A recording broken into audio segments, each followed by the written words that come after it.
Welcome along to Donington Park, everybody, for what is coming up, the final race of the season for the 2022 Radical Challenge Championship.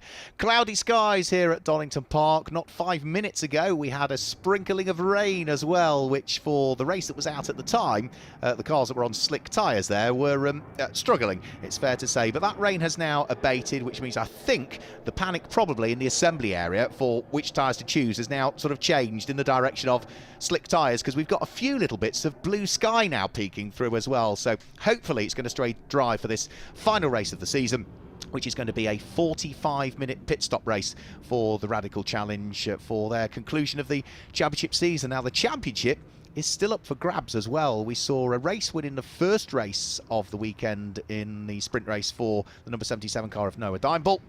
He is in second position in the championship coming into this one, but James Lay, his main championship rival, claimed the win in the second of the sprint races. So it's certainly made things close, to say the least. You can see the cars are already in the assembly area. That's Chris Preen, who is busy chatting away to some of the team members and mechanics before he heads out onto circuit. For Chris Preen, his focus will not be necessarily on the overall championship. For Chris Preen, his focus will be to try and get himself back into the lead of the Fangio Challenge, which is for the older drivers in the field, because he was leading that in terms of the championship points coming into this weekend, but he had a non-finish in one of the races yesterday, which means that John McLeod has now taken over the lead of the Fangio category. So for Chris Preen, he will be wanting to make sure he can get himself back to the sharp end of that. Chris was lying fifth in the overall championship standings coming into this weekend, but say was leading the Fangio Challenge for the older drivers.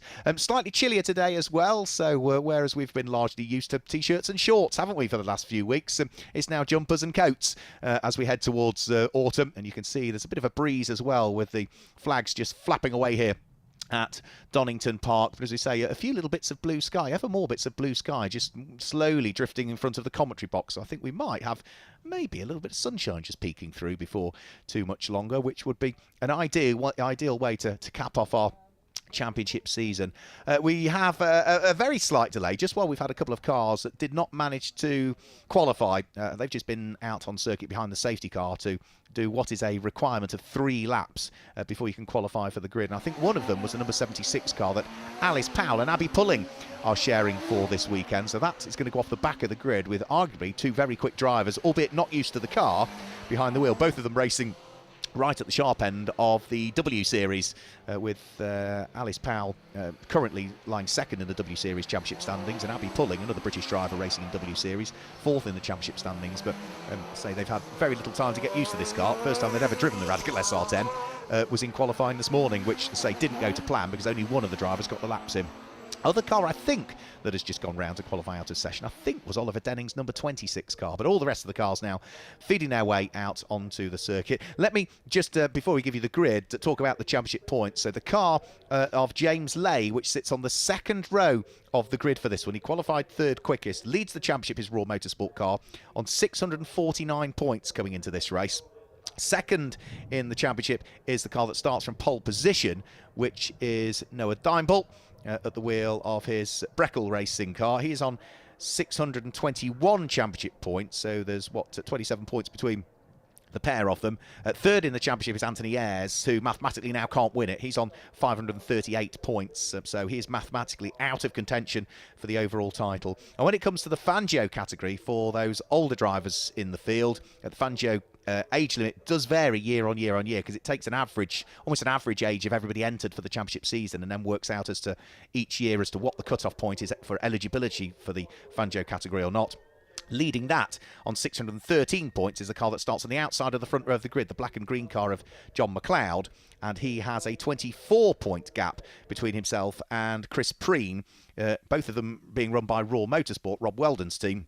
Chris Preen is a little bit further down in the order. He is qualified 5th quickest. So you can see his car just to the left of the screen there, the black car with the subtle metallic green flashes to it. So those are the 2 championship protagonists in each that we need to keep an eye on. Mathematically, Peter Tyler could also win the Fangio Trophy at the wheel of the Graham Dayglow car, but stars would really have to align for that to happen, and misfortunes would need to take place for others. So off they go on their formation lap. Let me guide you through the grid for the last race of the season. Noah Dimebold sits there on pole position, and alongside is John McLeod, with row 2 being James Lay and Dougie Bolger. The third row of the grid, on the inside of that third row of the grid, is going to be Chris Preen, who sits there on row number 3 with Anthony Ayres for company, and it's going to be Ben Stone and Mark Williams that are there on row number 4. Making his debut in a Radical SR3 is the newly crowned champion from the SR1 Championship. Claimed that here yesterday at Donington Park. Darryl de Leon lines up alongside Peter Tyler, and row 6 is going to be the Goodman family. It's Elliot and Rod Goodman that are there on row number 6. Row number 7 sees Chris Myhill line up alongside Andy Lowe, with Ben Casely, who was runner-up in the SR1 Championship as a result of his results yesterday, lining up alongside Wesley Fongini. Row 9 of the grid is where we see Tom Wood and James Ockenden, with row 10 being comprised by Sven Thompson and the number 33 car in the hands of Paul Atherton. Row 11 of the grid is going to be John Davis, and number 76 should be started by Alice Powell, who currently lies second in the W Series Championship and was runner-up in that category last year, which of course supports Formula 1. And then we should see James Pinkerton at the tail end of the field. I think his car will be a pit lane starter again, and I think there's one other car not necessarily on the grid, but I think I saw Oliver Denning heading out around the circuit, so I think his car might also be involved in this race. Now, we've got a pit stop window in this one. That opens after 18 minutes of the 45-minute race, and all of the cars have to stop for a set period of time in the pit lane. So pit stop duration is 45 seconds. It's stationary in the pit lane. You've then, of course, got to head through the pit lane. We've got a few cars starting from the pits by the look of things. Wesley Fongini is one of those, and the other one looks as though it's a number 76 car, potentially, of Alice Powell, starting from the pit lane. So all the cars have to be stationary for 45 seconds, plus any success seconds from the previous pit stop race. Now, we don't look back at Alton Park, which was the previous round, because we didn't have a pit stop race there. You have to look back at Silverstone, which was the round prior to that. So Noah Dimebold on pole position has to stop for an extra 15 seconds on top of the 45. Row 2 of the grid, James Lay has to stop for an extra 20 seconds because he was the race winner in the pit stop race at Silverstone. Chris Preen, who starts 5th, stops for an extra 5 seconds, and both cars on the 4th row of the grid, Ben Stone an extra 5, Mark Williams an extra 10 seconds. And those are the success seconds that should be allocated for the cars that are on the grid. We'll also try and keep an eye on the mathematics as well as to who might win the championship, because this is a longer race. It's double the points. It's 80 points for a race win. It's 70 for second, and so on. So the cars are going to head round on a second formation lap by the look of things. So the clock has already started to tick. So they're getting 2 green flag laps because of the sprinkles of rain that we had not so long ago to build a bit more tyre temperature into the Control Hankook tyres that they are all running, which should be, now that the sun is breaking through, you would like to think slick tyres that they've put them on. And that does mean that in reality, yeah, the race has already started, but we are starting under safety car in theory. So Noah Dimebold, already 3 times a race winner so far this year, looking to see whether he might be able to keep his championship aspirations alive. John McLeod lining up alongside him has not had a race win so far this year, so John McLeod will be looking to see whether he can stitch up Fangio category, but a race win would not go amiss as well. He's had a couple of seconds so far this year, has the number 14 car of John McLeod, but a race win in the final race of the season for that black and green car rather would be exactly what he needs to cap off the solid season. There's the championship leading car, the black car with the yellow flashes of James Lay. He is the outgoing Radical SR1 champion, so he won the Radical SR1 championship last year, stepped up to Radical Challenge for this year, and as we say, the newly crowned 2022 SR1 Cup champion also on the grid, Darryl de Leon, who is making his debut racing an SR3 for the first time, so it'll be interesting to see how he gets on with adapting to what is a more powerful car, a lot more aero on that car. But Darryl de Leon has certainly done some driving this year, not just in the SR1s. We've seen him out in the GB4 championship briefly, Darryl de Leon, for 1 championship round so far this year. So lots of weaving being done from side to side to try and build those temperatures. Watch out for the number 2 car, because that is Darryl de Leon. His is the sort of grey and pink car that we see circulating.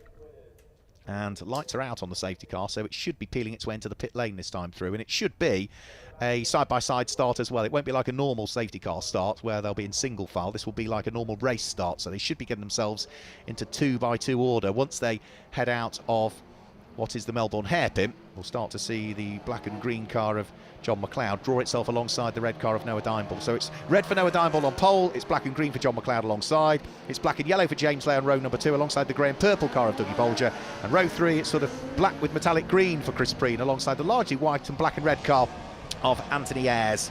And of all of those cars in the top 6, Chris Preen is the only car, together with John McLeod, that haven't had overall race wins so far this year.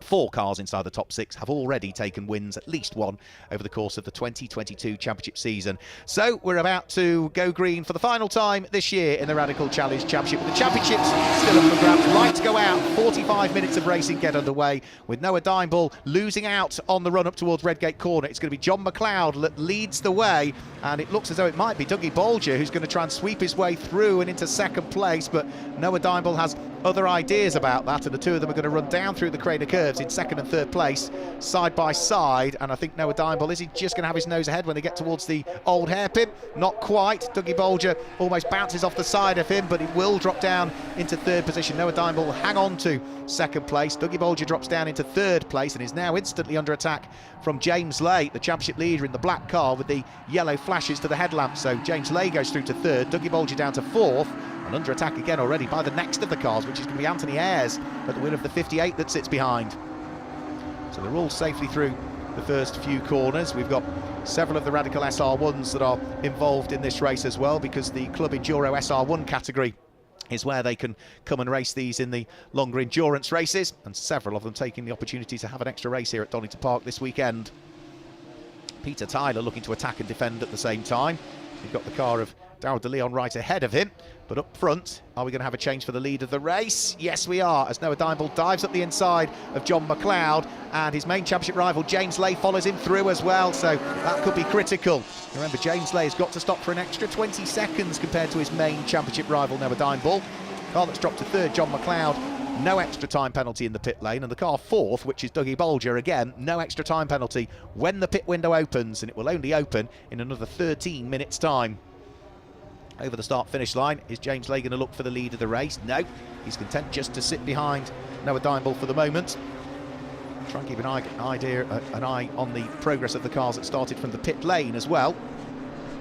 But we are wheel to wheel for the lead of the race, and this could be important for the championship. James Lay does not need to bring the fight to Noah Dimble, but he wants to try and win the race overall. Noah Dimble all over the grass. Is there any damage to the car? No, he bounces his way back onto the tarmac, but James Lay, the championship leader, has picked up the lead of the race. Noah Dimble down into second. That's a spin, I'm afraid, and into the barriers for what could have been Andy Lowe there. It's difficult to spot the number, but it looked potentially like Andy Lowe's car, the man who finished 6th in the SR1 championship last year, moving up to the Radical Challenge for this year. In fact, no, I think that's Andy Lowe's car just heading through shot now, maybe. So we'll have to try and work out exactly who that was. Possibly Ben Casely. Couldn't quite tell whether it was an SR3 or an SR1. It is the number 22, so it was Andy Lowe. Yeah, it is Andy Lowe's car that's gone off, so I was right first time.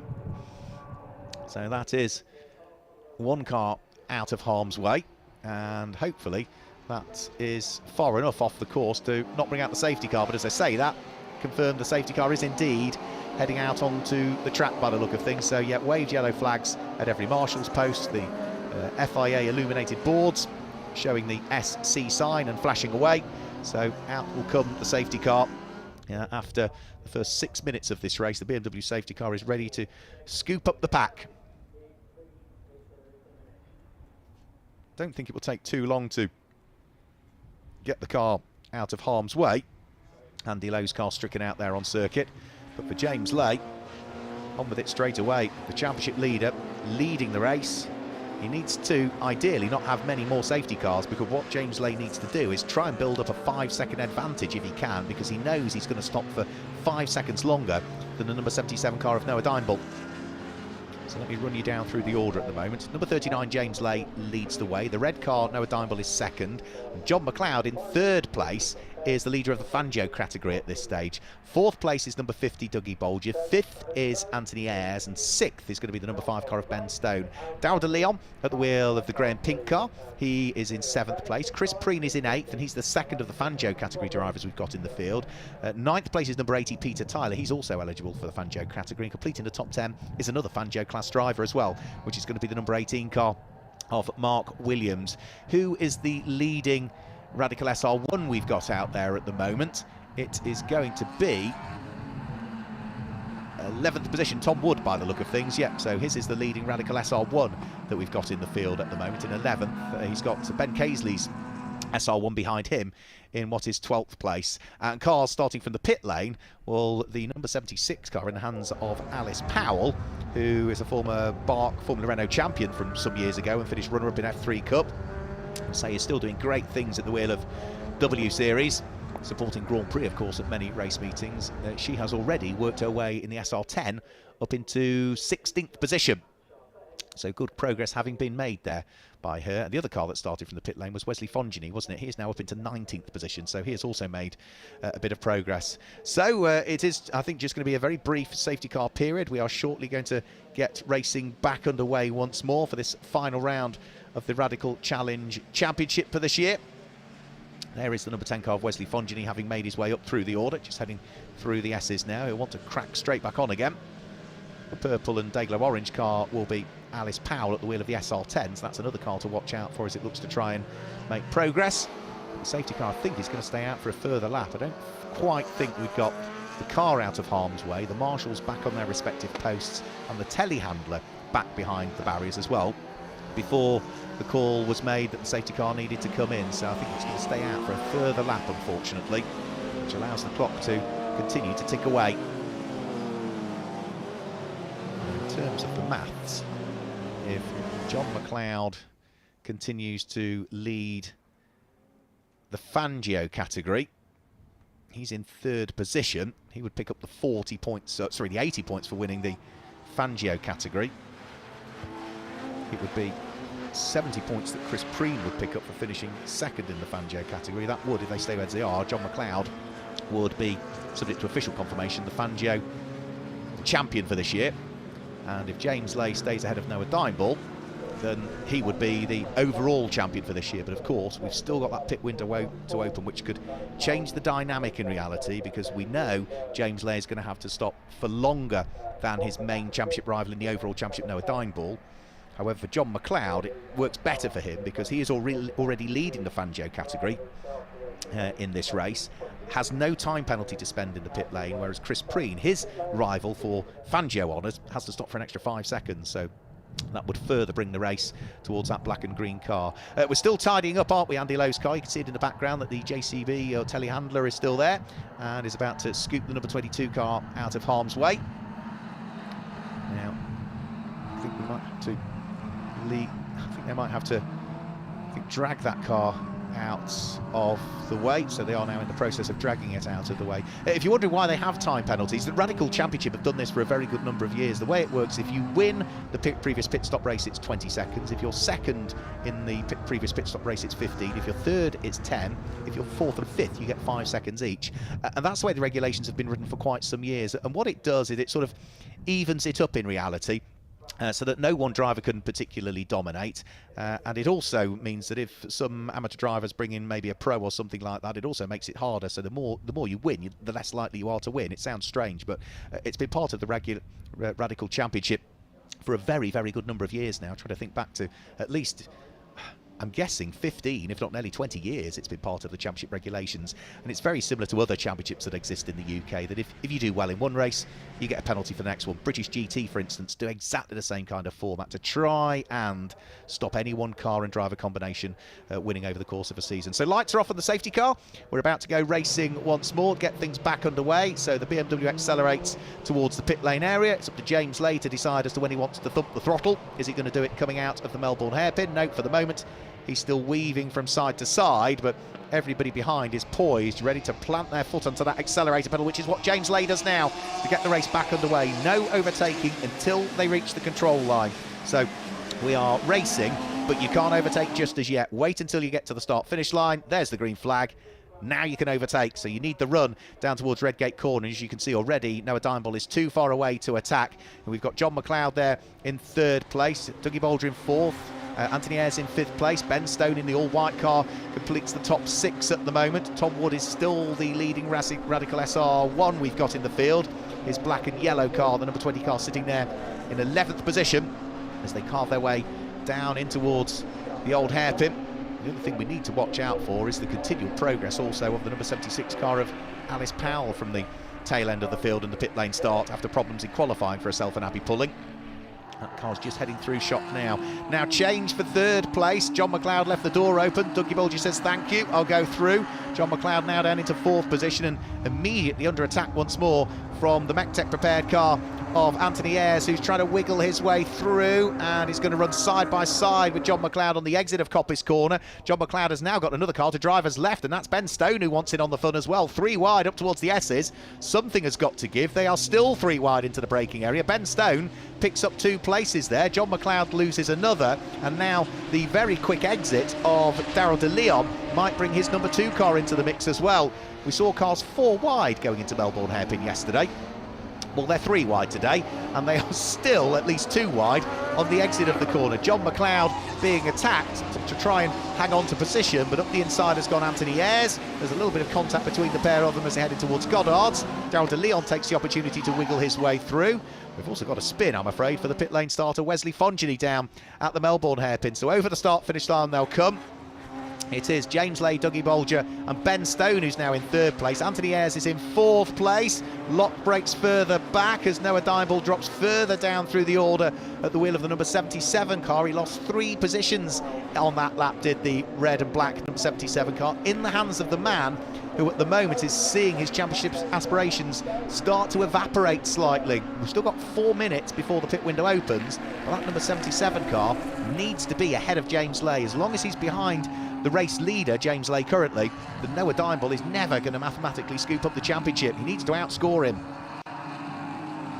So, round through McLean's Corner, up towards Coppice. Great little fight that's going on.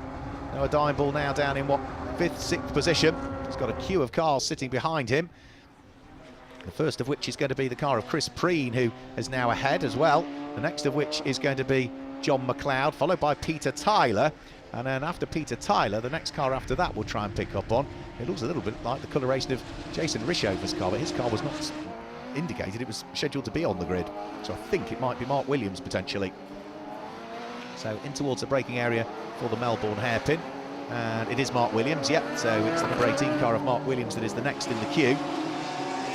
There's continually a puff of smoke from Noah Dimeble's car as well in the braking area. So I think that's just locking up all of the time. So whether he's just pushing too hard, whether he's got a brake bias issue, or whether he's flat spotted the tyres and now it's just continually rotating and stopping at the same point, but he's getting picked off, isn't he? Peter Tyler goes through, Mark Williams goes through, and now it looks as though Daryl de Leon is looking to try and go through as well. So it's not quite happening for Noah Dimble. I think he might be carrying a little bit of damage potentially. Yep, through goes the next of the cars as well, and that is now Alice Powell that's picked him off actually. So that's the Radical SR10 of Alice Powell that's now gone through. I said watch out for that car off the tail end of the field. Great to have 2 of our front-running W Series competitors joining the grid for today. And really, you could argue British drivers generally have been right at the sharp end of W Series since its inaugural year, of course, with Jamie Chadwick being a multiple champion in the W Series, and Alice Powell, who is charging hard here. She's finished runner-up in the category for the previous year and is currently finishing 2nd in it here. Off has gone the leading SR1 in the background. That's Tom Wood into the gravel trap in the background. He should dig his way out, but that now means that number 53, Ben Casely, the white and light blue car heading towards us, picks up the lead in the SR1s, and off and into the barriers there has gone John Davis by the look of things. That was the number 3 car on the exit of McLean's Corner. He spun from the left-hand side of the circuit over to the right-hand side, and John Davis, I suspect, may well be out of the race as a result of that. Alice Powell running wheel to wheel with Mark Williams. Sneaks the SR10 through and ahead of the SR3. And now the next of the cars that Alice Powell is going to want to try and wiggle her way through and pass will be John McLeod's. The SR10, far more power in a straight line. Sneaks straight through. James Lay out front, leading the way. Fastest lap of the race last time through as well. A 1 minute 31.974. Means that he has now built the man who leads the championship. He's built a 3.5 second gap between himself and the number 50 car of Dougie Bulger, who has claimed a win so far this year. Dougie, that was a while ago now where he picked up that win, and that was at Alton Park on the 13th of August, so a month ago. But the number number 50 car is safely, I would say, in second place at the moment, because he's also got a similar gap back, 3.5 seconds back to the all-white number 5 car of Ben Stone. That's there in third place. There is Ben. Fourth is Anthony Ayres. Fifth is Daryl de Leon, having a good debut actually at the wheel of an SR3, because he's not that far behind Anthony Ayres, and Anthony Ayres is another race winner from earlier on this season. So through the S's has gone Ben Stone. Number 5 car of Ben has not had a win as yet this year, and has had a bit of bad luck along the way generally in the championship season. His best result for Ben Stone in the white car is a 4th position at Oulton Park. As he had so far this weekend, he's had a non-finish and a 7th, so could potentially be on for a season's best, and he hasn't got any time penalty other than the extra 5 seconds to spend in the pits as well, so he could be in for a reasonable result. He will get leapfrogged by a car or two come the pit window, which is now, I think, pretty much as good as open, isn't it? So 27 minutes to go, just under, should mean that the pit window will be open. So what happens is that the cars have to go past the start-finish line. So when we get to 27 minutes, a board is hung out over the pit wall. That says pit window open. You have to go past that board track side. So it means that next lap through is when we're going to start to see these cars head into the pit lane. And the pit window is only open for 10 minutes. Only open for 10 minutes. And then out goes pit closed board. And then again, you can drive past that board, but you can't pit once you've gone past it. You've got to come in. If you drive past it and then pit, you're too late. But we've still got that locked brake, haven't we, all of the time from Noah Dimeball. I'm sure he's flat spotted that tyre, because it's always that right front tyre that is flat spotting, and that might be a slight cause for concern for himself and the team. Are they going to want to change that tyre come the pit stops? That's the big question. Tom Wood looking to try and make more progress. He was off, wasn't he, into the gravel trap at Coppice Corner a while ago. He's just stuck up the inside of the number 55 car of James Ockenden. So that's another place gained by Tom Wood in his efforts to try and work his way back into the contention in the SR1 category of the Radical Challenge Championship. Remember, this is the final race of the season for them before they pack things away, strip the cars, rebuild them in advance of the 2023 championship campaign, for which the dates will all be announced on Radical's social media in the coming months. Now Tom Wood is in 18th position currently. Where's that going to put him in terms of SR1s in the field? I think that will put him to 3rd of the SR1s currently. Good fight going on for the final podium spot as well. Ben Stone feeling the pinch here. He's got Anthony Ayres right behind him, and then the grey and pink car of the man who picked up the Radical SR1 Championship crown just yesterday, which was Daryl de Leon. I think a toe in the water for this weekend. And into the pit lane comes Noah Dimeball. They are shuffling tyres around on his car.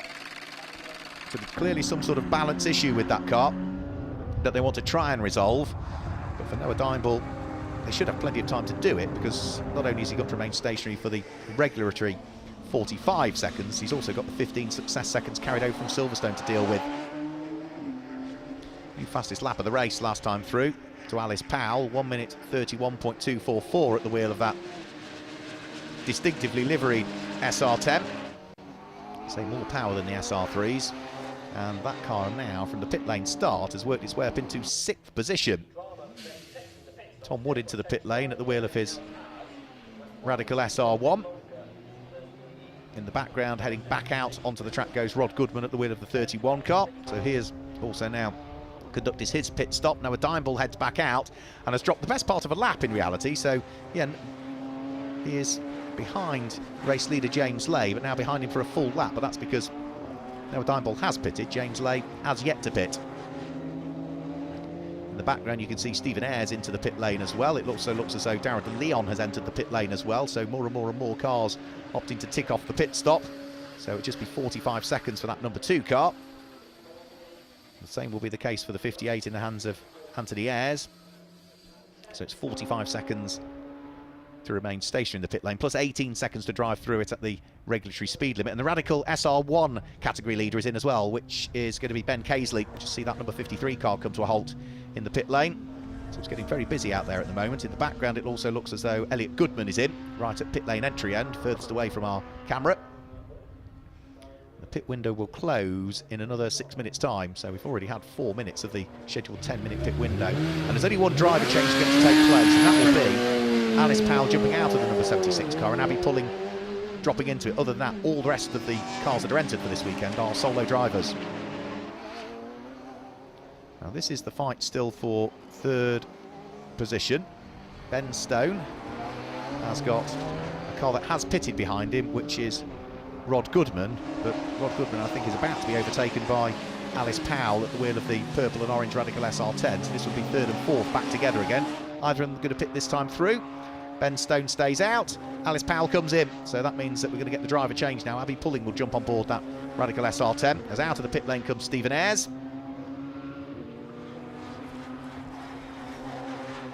So Stephen Ayres back into the race, has claimed a race win earlier on this season. Stephen Ayres was lying third in the championship standings coming into this weekend, but mathematically now can't win the title overall. His win came way back on the 9th of April at Donington Park here on the national circuit. Has not gone back towards the top step of the podium subsequently. This man has, though. He's had 8 wins so far this season, including that win in the second of the 2 sprint races yesterday. We've now had 11 laps completed by James Lay. He leads by 4.5 seconds from Dougie Bolger, who is in the pit lane at the moment, so the second place car has opted to pit, which means that Ben Stone in theory now and the number 5 white car will move into second place. But are we going to see James Lay pit at the end of this lap? Remember, he carries the most success seconds because he won the pit stop race at Silverstone, where he was hugely successful that weekend. He won all 3 races at Silverstone, repeating what he'd done in the previous race as well at Snetterton, where he'd won all 3. So James Lay has had a brilliant first year in the Radical Challenge Championship. Is he going to dive for the pit lane? No, he's staying out still. So there's still another 4 minutes of the pit window being open, so he could afford to do certainly another 2 laps before he would need to come in. Coming out of the pit lane behind him is the number 50 car of Dougie Bolger, who was in second place, so Dougie has lost the best part of a full lap with his pit stop. This is the fight that's still going on. Ben Stone fighting away with Abby Pulling. Both of those cars have been into the pits and conducted pit stops, and they now need to try and stay out of harm's way. In fact, there is Ben Stone actually in the pits at the moment, and also in is John McLeod as well, the man who is looking to try and scoop up, if he can, the Fangio category title. Now James Lay looking to try and put a lap on Abby Pulling, who has only just jumped on board the number 76 Radical SR10. Abby doing a sensible thing, staying out of harm's way. Through has gone James Lay, through has gone Dougie Bolger. I'll give you a full rundown of the order once everybody has pitted, because we've still got some cars that have pitted, some cars that haven't, and some which are in the middle of doing their pit stops at the moment. The likes of Ben Stone, the likes of John McLeod, the likes of James Ockenden are all in the pit lane currently.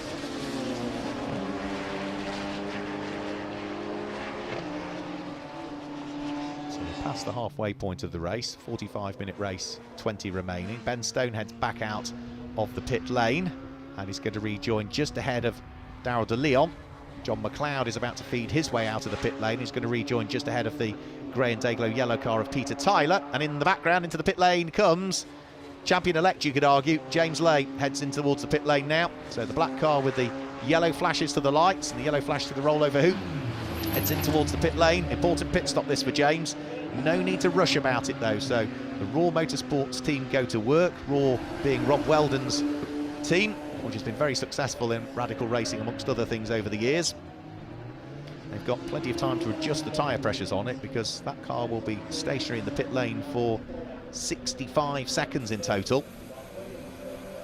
And it'll be interesting to see, where does James Lay feed back out, and more importantly, where does he feed out relative to Noah Dimeball, who has pitted but seemed to have some sort of issue, didn't he, with that number 77 car, with the wheel continually locking as though he had potentially flat spotted the tyres. We'll have to wait and see. Rod Goodman moving out of harm's way, allowing Anthony Ayres to go through at the wheel of the number 58 car. Anthony Ayres will be hoping that he might be able to head on towards a potential podium spot in this race. So far this weekend, Anthony Ayres has had mixed fortunes really. Finished in 12th position yesterday in the first of the races and 14th in the second of the 2 races, so he hasn't had a great weekend really, Anthony Ayres. The man who was third in the championship standings coming into this weekend. But back out onto track goes James Lay. Now where has he fed back out relative to Chris Preen this stage. We'll have to wait and see, because Chris Preen was a late pit stopper, Mark Williams was a late pit stopper. Sven Thompson, I don't think has pitted yet at the wheel of number 34 Radical SR1. He needs to be in soon, as does also one of the car, Paul Atherton. I don't think we've seen the number 33 SR1 into the pit lane as yet, but everybody else has pitted. So I think number 34 and number 33 respectively should be in, I would have thought, at the end of this lap. So out of Coppice Corner, James Lay is on lap number 14 currently. And so a man who is leading the championship standings by what, best part of 27 points coming into this race, has had to stop for an additional 20 seconds compared to others. But the safety car period didn't really allow him to build up the advantage and the margin that ideally he would have wished. Safety car period at the second part of the race doesn't worry you, but you need to try and build the advantage if you can before the pit stops. So Sven Thompson does come into the pit lane at the end of that lap. So that is one of the cars we were expecting into the pit lane. Are we going to see James Atherton come into the pit lane? I'm not entirely sure, but we do see James Lay go over the start-finish line. So he is taking up the lead of the race, and that's Chris Preen that's got problems out on track. Is that the tail end of a spin? I think it might be, you know. I think that was a tail end of a spin, having come out of the S's that he was just gathering up. And for Chris Preen, he was leading the Fangio category standings coming into this weekend, but it's slightly come undone for him, I'm afraid, as a result of that non-finish from yesterday. The spin won't have helped either. So, in fact, Chris Preen coming into the pit lane. So into the pit lane comes Chris Preen, and I'm sure that's not for the first time he's been in. No, that's the second time he's been into the pit lane now, Chris Preen. So this is not to conduct the pit stop. There's clearly some sort of issue with that car, and that is pretty much it now for his hopes of scooping up the Fangio Championship category for the older drivers in the field this weekend in the Radical Challenge Championship. Looks as though that honour is likely to go the way of John McLeod now. So we'll give you a full rundown of the order next time through. That's Ben Stone who's through the gravel. He was running in 4th position, so he will need to get things going again. We've still got one car that hasn't pitted yet. I don't think we've seen a number 33 car of James Atherton come into the pit lane still. He's sitting there in 5th place currently. Lots of conversations going on with Chris Preen, who is trying to let the engineers know exactly what's wrong with the car. Fires it back up again. But for the Raw Motorsport crew, who also prepare the car of Chris Preen, I think there's a bit more head scratching going on at the moment to try and understand what the issue is. John McLeod has got Peter Tyler right behind him. James Pinkerton is also involved as well, who made his way from the tail end of the field and is now in the gas class running in 9th position. But for Chris Preen, he's out of the race, I'm afraid. So out of the race goes Chris Preen. Let me run you down through the order now, because we've got all the pit stops done and dusted finally. Barring James Atherton, who is too busy enjoying himself at the wheel of number 33 car to pit at the moment. So it's number 39, James Lay, that leads the race by 5.4 seconds from number 2, Darryl De Leon in 2nd place, and 3rd is 33, James Atherton. This car here, the blue and orange Radical SR1, which the pit window's now closed as far as I'm concerned, and has been closed for about 2.5 minutes, if I've got my understanding of the regulations correct, but he's still out there circulating and hasn't been in the pits as yet. 4th is number 18, Mark Williams, who now picks up the lead of the Fangio category. In fact, I think he's just overtaken James Atherton there, so that should put him to 3rd overall now, but pick up the Fangio category. Then it's Ben Stone, followed by these cars here, which is John McLeod, Peter Tyler and James Pinkerton, who are 6th, 7th and 8th places respectively, those 3 cars just heading out of Coppice Corner and down the straight. Now, also gaining a place is going to be Ben Stone. He works his way through and past James Atherton's car, which, as I say, at some point, Paul Atherton's car, Paul Atherton, at some point is surely going to have to dive for the pit lane. So, through the Melbourne hairpin, they all thread their way. In fact, Dougie Bulge is now trying to latch himself onto the coattails of this little squabble as well. So, this is all for position. So, John McLeod, then Peter Tyler's Graham Dayglow car, sneaks past Paul Atherton's car. Is Paul going to come into the pit lane this time through? He'll struggle, because there's cars blocking his entrance to the pit lane, but no, over the start-finish line he comes now with 13 minutes remaining, and has lost 5 places on that lap, but is still showing as not having visited the pits. And we've had a new fastest lap of the race that time through, Abby Pulling at the wheel of the number 76 Radical SR10.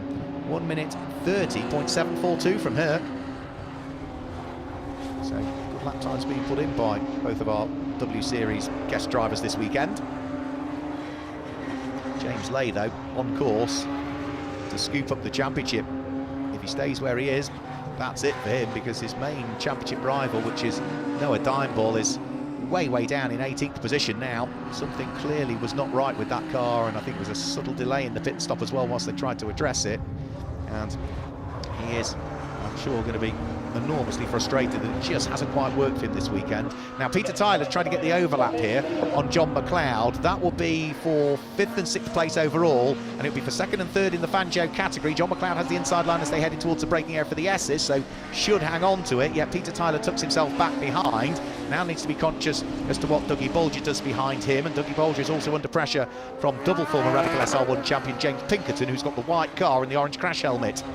And they're also all being shadowed now by Abby Pulling at the wheel of the Radical SR10. So this is 5th, 6th, 7th, 8th and 9th places all together heading in towards the braking area for Goddard's Corner. They all come out in exactly the same order as well. But I suspect the extra power of that number 76 Radical SR10 might just tell on the straight here, and Abby Pulling should be able to edge her way through and past. She's drawing alongside Ben Stone and goes through. She gets alongside what is Dougie Bolger and goes through.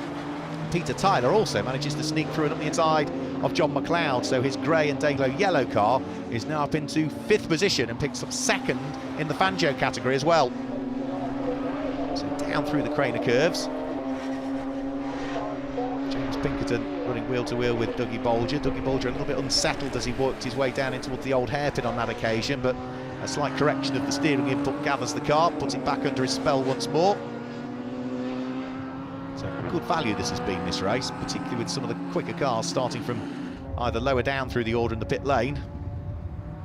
Thankfully the conditions have remained stable as well, because certainly the grey skies just preceding this race allowed a few spits of rain, and I think that was why the cars ended up with 2 formation laps, just to make sure they built enough temperature into the tyres. Again, Abby Pulling in the straight line, not surprising, the SR10 eases past John McLeod's car, and I suspect Abby Pulling will probably ease past Peter Tyler's 6th place car as they, or 5th place car, as they come over the start finish line this next time through.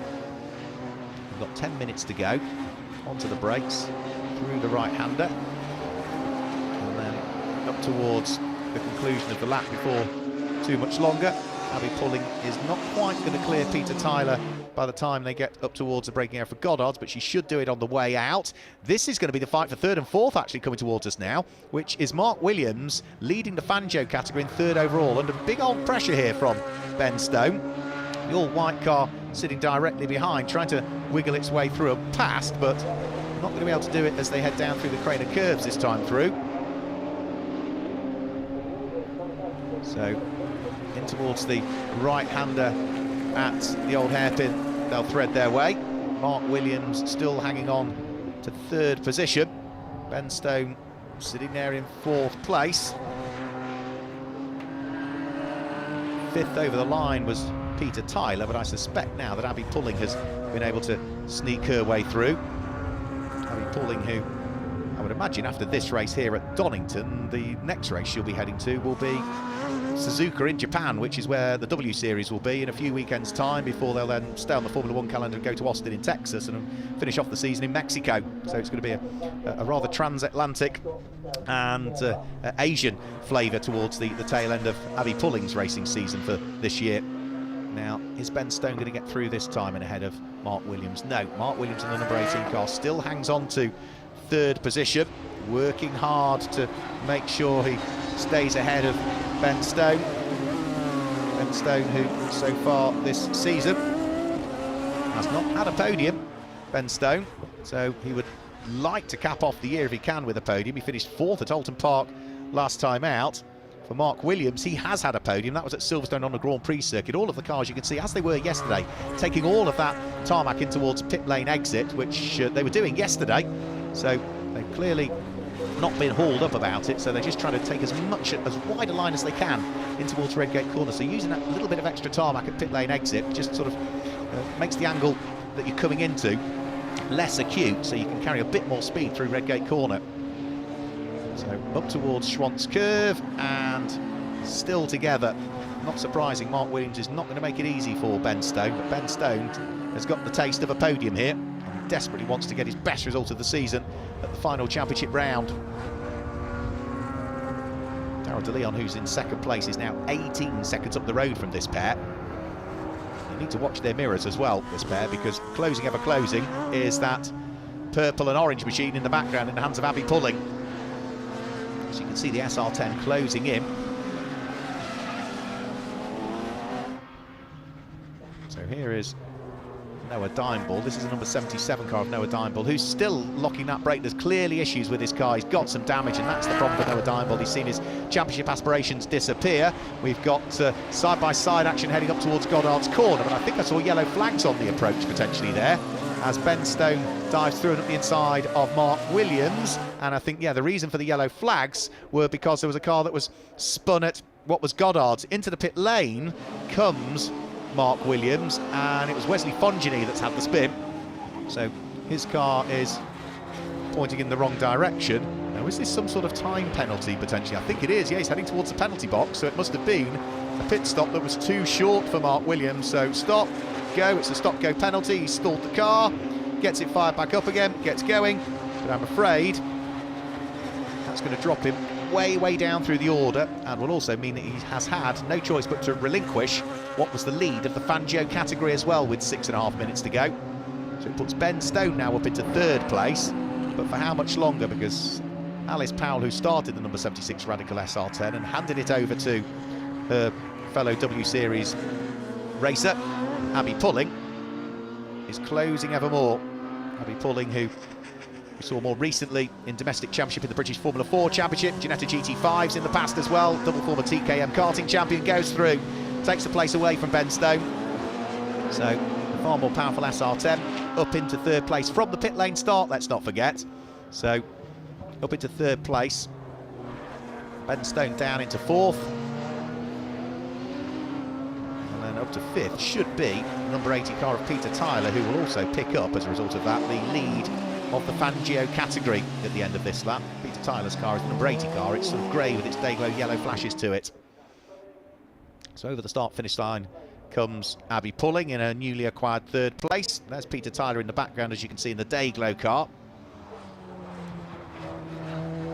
But for James Lay, he might be leading by just 1.3 seconds now. He's largely, I think, got the car underneath him, which will allow him to stitch up the championship. Even if he were to be overtaken and lose the lead of the race, that would not worry him. So it's the 2021 Radical SR1 champion, James Lay, that's getting caught by the newly crowned 2022 champion. He stitched up that championship yesterday, Daryl De Leon, who's had a brilliant debut race in an SR3, and is now closing in on the race leader. So if this is a toe in the water for next year for Daryl De Leon, well, he's going to be enormously pleased with the way things have gone and the way he's adapted from the SR1 to the far more powerful and aerodynamic SR3. And he will certainly be a force to be reckoned with if he opts to enter the 2023 Radical Challenge Championship. There's still work to do for James Lay, though. If he wants the win, he's going to have to work his way past some back marker traffic as well. 4.5 minutes to go. They're heading on to lap number 22 this time through. Traffic moves out of the way, which is James Ockenden. So he just stays out of harm's way at the wheel of his Radical SR1. Through goes James Lay, through goes Daryl De Leon. They can lock their horns and start to squabble again over who's going to come home as the final race winner of the season. Now James Lay has already taken 8 wins so far this year. As for Daryl De Leon, well, of course, all of his wins have come in the Radical SR1 category, for which he's already been a race winner here at Donington Park over the course of this weekend, and when the SR1 Championship started its season here in April on the national circuit. So Daryl De Leon is used to standing on the top step of the podium, but he's certainly not used to doing it having driven an SR3. So out of Coppice Corner, just over 3.5 minutes to go. So I think next time through they'll probably be heading on to their penultimate lap of the race next time through. We've also just had new fastest lap of the race as well.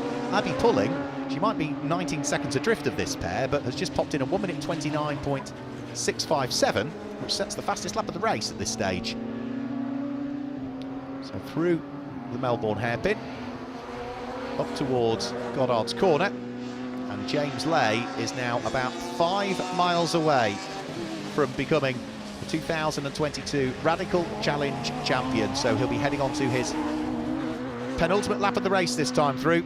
3 minutes to go. It takes just over a minute and a half to do a lap, so I don't quite think he's going to chalk up this lap and 2 more. I think it's just going to be this lap and 1 more thereafter, and he's still got work to do, hasn't he? Because Darrell de Leon is within 9/10 of a second off him, and he's pushing hard. So down through the Craner curves, there still also might be some more traffic to deal with. Noah Dimeball has gone off at what looks like McLean's corner there, all the way through the gravel. He's been really struggling with that car, and you can see he's got suspension damage to it now on the left rear of it, so looks as though it is going to be the runners-up spot in the championship for Noah Dimeball. A weekend of what could have been, really. He did well to get the win yesterday. He finished second best to James Lay in the second of the 2 races, but yeah, just couldn't quite overcome the problems. You can see, yeah, it's broken the rear toe link, isn't it, on that car, broken the rear suspension, so that is Noah Dimeball going to be out of the race, I'm afraid to say. He'll limp it back into the pit lane, but yeah, 2 minutes to go. The season hasn't quite ended the way he wanted. What he does need to do is just make sure he stays out of everybody's way. Look at James Lay onto the Grand Prix loop for the penultimate time in this race, and what will very soon be onto the final lap of the 2022 championship season. A squeal of tyres suggests that somebody might have had a spin there, but I think it was probably just one of the Radical SR1s that was squealing its tyres through the Melbourne hairpin up towards Goddard's, and there'll be still a little bit of traffic that needs dealing with as well. Now this little fight here is James Ayres looking to try and make progress further up through the order. He has just gone through and ahead of John McLeod there, so that could be a couple of places gained since the start of this lap for him. Whilst out of the race now is Noah Dimeball by the look of things. He's not going to take the final checkered flag of the championship season. So down through the Craner curves goes James Lay. That looks as though that might be Sven Thompson's car that they've just placed the lap on. Through has also gone Darrell de Leon. They're onto their final lap of the race. And with James Lay now heading up towards what is McLean's corner, winning this race is more than going to allow him to claim the championship title for 2022. It also looks as though in what will be 10th position, John McLeod, the number 14 car, which is black and green, would become the Fangio champion for this year for the older drivers in the field. But for James Lay, he's only got, what, 3 corners to go, subject to official confirmation. He is on course to become the champion, having stitched up the Radical SR1 championship last year, moving up into this Radical SR3 for this season. It looks as though it's going to be back-to-back Radical championships for him, and there aren't many drivers that have done that over the years in the history of Radical racing. So up towards what will be the final corner. What a brilliant debut from Darrell de Leon behind him, who became the Radical SR1 champion yesterday here at Donington Park for this year.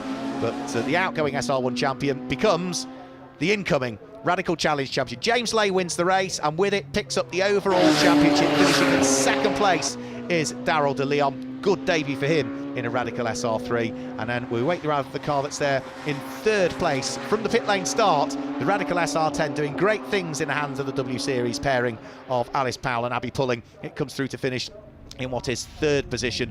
4th place should be the all-white Radical SR3, just coming into shot now, which is Ben Stone, who finishes in 4th place. 5th place will be the leading car home in the Fangio category, which is going to be Peter Tyler. 6th will be James Pinkerton, through to finish in 6th place. 7th will be Dougie Bolger. 8th place should be Elliot Goodman coming through. And then we just await the arrival of what should be our Fangio champion for this year, which will be the black and the green car of John McLeod. Here he is now coming up towards the checkered flag. For John McLeod, that should be sufficient for him to scoop up the Fangio category in the 2022 Radical Challenge Championship, finishing 10th overall, 2nd in that category. And with the problems that his main championship rival had, Chris Breen, with the retirement, that should be him as our other champion. So there'll be delight, there'll be celebrations down there in the pit lane. And that is going to be it for the 2022 Radical Challenge Championship. Many of the drivers have been back year after year after year in this championship, including that man there, John McLeod, who became the champion.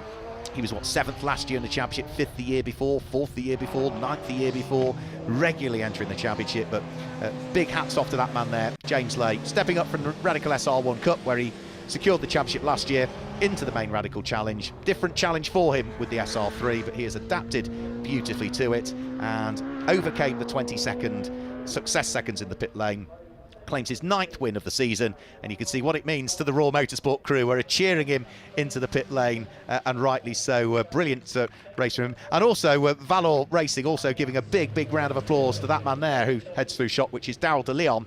Made his debut in the Radical Challenge Championship in an SR3 in that race, and straight away is on to the podium, so that bodes well if he opts to complete the full 2023 championship season. Confirm the results then for you. Final race of the year. James Lay claims his 9th win of the season, and with it the championship, and second goes the way of Daryl de Leon, with the pairing of Alice Powell and Abby Pulling coming through in 3rd place. Ben Stone was 4th. Peter Tyler was the leading Fangio category driver home in 5th place, ahead of James Pinkerton in 6th.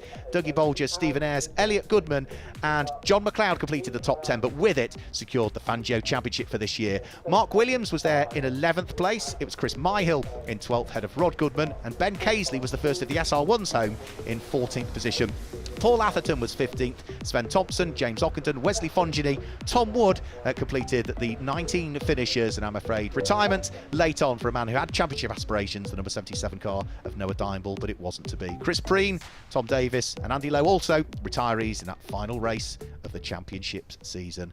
So that is it for Radical Championship for 2022. Thanks for joining us for our final races here at Donington Park. Remember, keep an eye on all of Radical's social medias because the 2023 championship calendar will be announced shortly. But from everybody here at Donington, thanks for joining us. Goodbye. We'll see you in 2023.